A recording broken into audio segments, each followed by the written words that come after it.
Welcome to the market money magnet guys. आज यहाँ इस वीडियो में हम बात करने वाले हैं वेदांता के बारे में। अब वेदांता का जो है डीमर्जर होने वाला है, ये न्यूज़ पुरानी हो गई अब हमारे लिए, क्योंकि ये सबको ही आपको पता है कि वेदांता अपने जो 6 कंपनीज़ हैं उसको डीमर्ज करके स्पेशल एंटाइटी लिस्ट करने वाली है।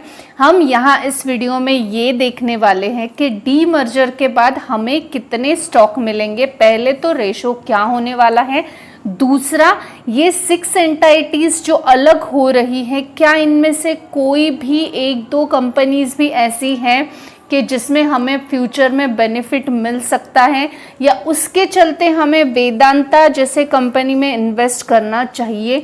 क्योंकि आप सब जानते ही हैं कि वेदांता जो है ये इसके जो शेयर होल्डिंग पैटर्न अगर आपने देखा होगा तो वेदांता के 100% शेयर प्लेज किए गए हैं। वेदांता डेफिनेटली जो डिविडेंड है इसके लिए फेमस है, लेकिन रादर देन डिविडेंड हम उसमें और कुछ भी बेनिफिट नहीं देख पाते जनरली, और वेदांता को प्रेफरेंस नहीं देते।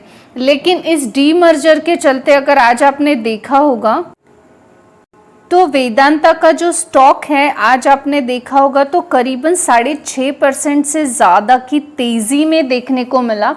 अब इस तेज़ी के पीछे का रीज़न जो है ये डेफिनेटली यही है कि वेदांता के जो चेयरमैन हैं मिस्टर अनिल अग्रवाल, इन्होंने वेदांता की 6 एंटाइटीज़ को सेपरेट लिस्टेड करने का अनाउंसमेंट किया आफ्टर द बोर्ड मीटिंग। तो डेफिनेटली कुछ तो उस 6 एंटाइटीज़ में ऐसा है कि लोगों ने आके यहाँ रश किया है। अदरवाइज अगर आप देखेंगे तो लास्ट 5 डेज में भी वेदांता निगेटिव में है। अगर हम 6 मंथ की बात करें तब भी निगेटिव में ही है 18% से, 1 ईयर में भी 29% से निगेटिविटी में ही वेदांता देखने को मिलता है। लास्ट 5 ईयर्स बहुत बड़ा पीरियड होता है, उसमें भी वेदांता 3.89% की निगेटिविटी में ही है। तो बेसिकली अगर देखा जाओ तो लास्ट 5 सालों में वेदांता के रिटर्न्स माइनस में देखने को मिले हैं। अगर हम शॉर्ट टर्म की बात करें और 1 साल की बात करें तो भी करीबन 30% की निगेटिविटी में ही है। अब ऐसे में जो वेदांता के चेयरमैन हैं इसका एक अनाउंसमेंट इनका और वेदांता में इतनी 6-6.5% 7% की तेज़ी, इसके पीछे का डेफिनेटली रीज़न है और हम वो रीज़न्स पे बात करेंगे। सिर्फ डीमर्जर की डिटेल नहीं देखेंगे, डिटेल्स के साथ हम बेनिफिट भी देखेंगे कि डीमर्जर के बाद जो सेपरेट एंटाइटीज़ आने वाली है उसमें इन्वेस्ट करने का क्या कुछ बेनिफिट हमें मिल सकता है या नहीं, एज वेल एज रेशो क्या है। तो चलिए हम देख लेते हैं पहले तो कि वेदांता जो 6 एंटाइटीज़ को सेपरेट कर रही है उनमें से कौन कौन सी है। आप यहाँ पे देख सकते हैं, यहाँ पे जो वेदांता का प्लान है 6 सेपरेट एंटाइटीज़ को लिस्ट करने का, उसमें सबसे पहले है वेदांता एल्यूमिनियम, फिर है Vedanta oil and gas, Vedanta power, Vedanta steel, उसके साथ साथ वेदांता बेस मेटल और वेदांता लिमिटेड। ऐसे 6 एंटाइटीज़ वेदांता के जो है सेपरेटली लिस्टेड हमें देखने को मिलने वाले हैं फ्यूचर में।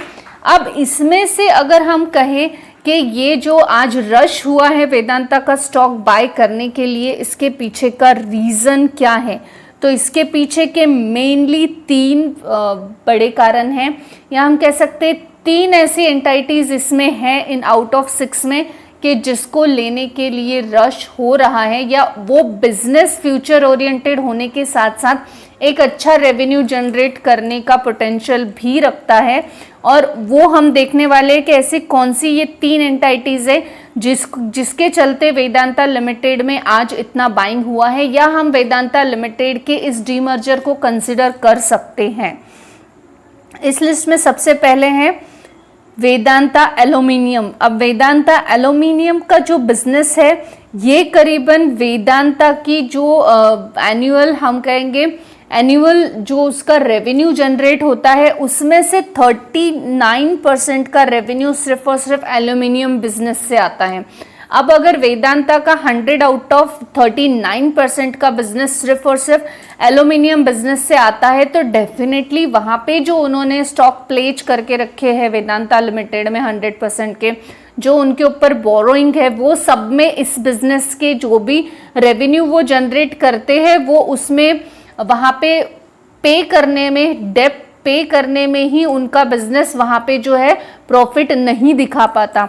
तो अगर एल्यूमिनियम बिजनेस एक सेपरेट एंटाइटी बनती है तो डेफिनेटली इसका जो है जो भी रेवेन्यू ये जनरेट कर रही है वेदांता में 39% का कर रही है, इंडिविजुअली वो उसका 100% का होगा और वो बिजनेस में पूरा जो भी प्रॉफिट जनरेट होगा वो एज इट इज रहेगा, वहां पे डेप्ट का सवाल नहीं उठेगा।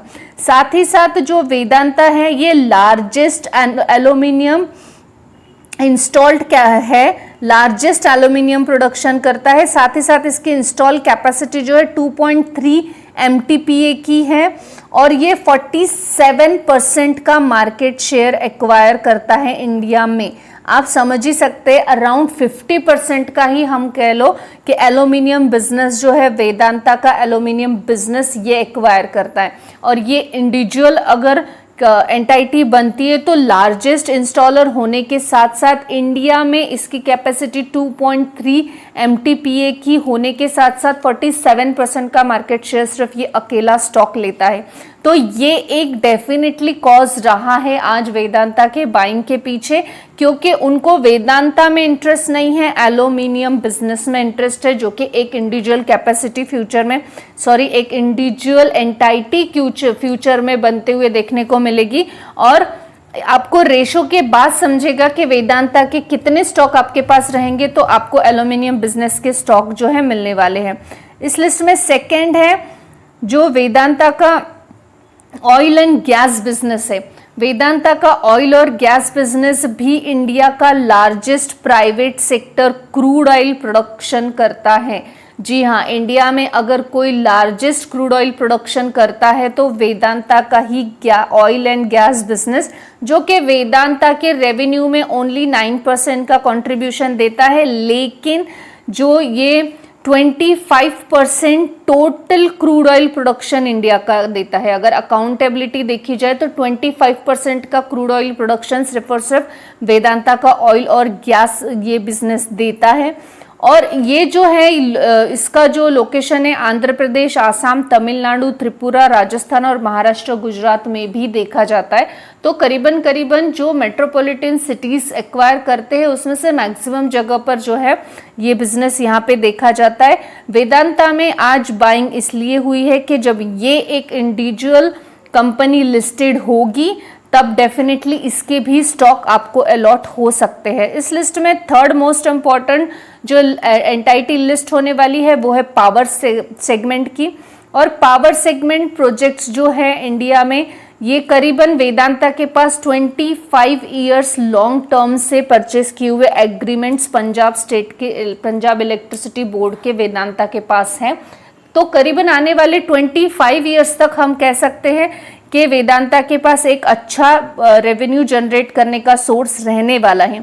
इसके अलावा स्टील और अगर बेस मेटल की बात की जाए तो एक पिग आयन है जो कि annual production capacity 2,50,000 ton per annum का वेदांता के पास है। वो एक बहुत ही इंपॉर्टेंट फैक्टर यहाँ पे देखने को मिलता है। लेकिन मेटल सेक्टर में बहुत बड़े बड़े दिग्गज ऑलरेडी बैठे हैं, तो ये हम कह सकते हैं कि ये दो कंपनी जो है इनको लिस्ट होने के बाद अपना कमाल दिखाना पड़ेगा। अभी तो इनको डेफिनेटली कुछ भी हम ऐसे बता नहीं सकते कि इनका क्या फ्यूचर रहने वाला है। हाँ, ये जो तीन है पहले, इनका फ्यूचर बहुत ही अच्छा हमें देखने को मिलने वाला है, लेकिन जो भी रेशो है वो इक्वली डिवाइडेड होगा। तो आपको जो है इनके जितने स्टॉक मिलने वाले हैं उतने ही स्टॉक आपको दूसरे ये दो कंपनीज के भी मिलेंगे। तो यहाँ पे आपको इतना पैनिक होने की जरूरत नहीं है। रेशो में सभी स्टॉक आपके पास आएंगे, आपको रखना है आप रख सकते हो, आपको अगर सेल आउट करना है आते से ही आप वो भी कर सकते हो। अब यहाँ पे जो मोस्ट इम्पॉर्टेंट चीज हम देखने वाले हैं वो है अपकमिंग ग्रोथ प्रोजेक्ट क्या है वेदांता के। वेदांता के specially oil and gas segment के बारे में बात करें तो उसके कैपेक्स प्रोजेक्ट जो है ये करीबन 687 मिलियन डॉलर के जो है वेदांता के पास है। एल्यूमिनियम सेगमेंट की अगर हम बात करें तो 1.4 बिलियन डॉलर्स की ग्रोथ कैपेक्स 2 साल के अगले उनके पास ऑलरेडी देखने को मिलते हैं। साथ साथ जो एल्यूमिनियम कैपेसिटी है ये 3 MTPA की जो है Q3 में FY24 में उनकी बढ़ाने की एक्सपांशन करने की अभी तक उनका जो है प्रोजेक्ट चल रहा है। एल्यूमिनियम कैपेसिटी एक्सपांशन 6 MTPA तक वो FY24 में करेंगे, यानी 100% operations of the 3 coal mines जो है वो भी मैनरली वो Q3 में FY4 तक उनका ये जो है अपना कोल माइन का कैपेसिटी बढ़ाने का भी प्लान चल रहा है। ओवरऑल अपकमिंग प्रोजेक्ट्स बहुत ज़्यादा वेदांता के पास देखने के लिए मिल रहे हैं। यहाँ पे जो है हम एक मोस्ट इम्पॉर्टेंट फैक्टर को डिस्कस करने वाले हैं और वो है वेदांता लिमिटेड के जो डीमर्जर होगा उसके बाद हमें न्यू एंटिटीज के कितने शेयर्स मिलेंगे। आप यहाँ देख सकते हैं कि डीमर्जर का प्लान जो हो रहा है, स्प्लिट होने वाला है। एक शेयर वेदांता का अगर आपके पास है तो आपको रिसीव होगा एक share each of 5 new listed company, यानी अगर ये वेदांता के आपके पास 10 शेयर्स है तो आपको इसके 10 शेयर्स मिल जाएंगे, ये 10 मिलेंगे, पावर के 10, गैस एंड ऑयल के 10 शेयर्स और वेदांता एल्यूमिनियम के 10। यानी आपके पास अगर वेदांता के जितने भी शेयर्स है आपको बाकी इन सारी एंटिटीज के उतने ही शेयर अलॉट होने वाले हैं। अगर एक शेयर आप वेदांता का होल्ड करते तो बाकी सारे के जो कैपेसिटी है वो एक एक शेयर्स आपको मिल जाएंगे। 100 अगर आपके पास वेदांता के स्टॉक्स है तो बाकी सभी के आपको 100 स्टॉक्स मिल जाएंगे। मेरे हिसाब से मुझे ये लगता है कि ये पहले 3 कंपनियां जो लिस्टेड होने के बाद बेटर परफॉर्मेंस दिखाने की कैपेसिटी रखती है, बाकी ये जो 2 है ये थोड़ा स्ट्रगल कर सकती है। वेदांता के जितने पॉजिटिव और निगेटिव फैक्टर थे मैंने आपको सभी बता दिया। न्यू लिस्टेड जो उसकी एंटिटीज है उसके बेनिफिट भी बता दिए और रेशो भी बता दिया। अब now decision is up to you.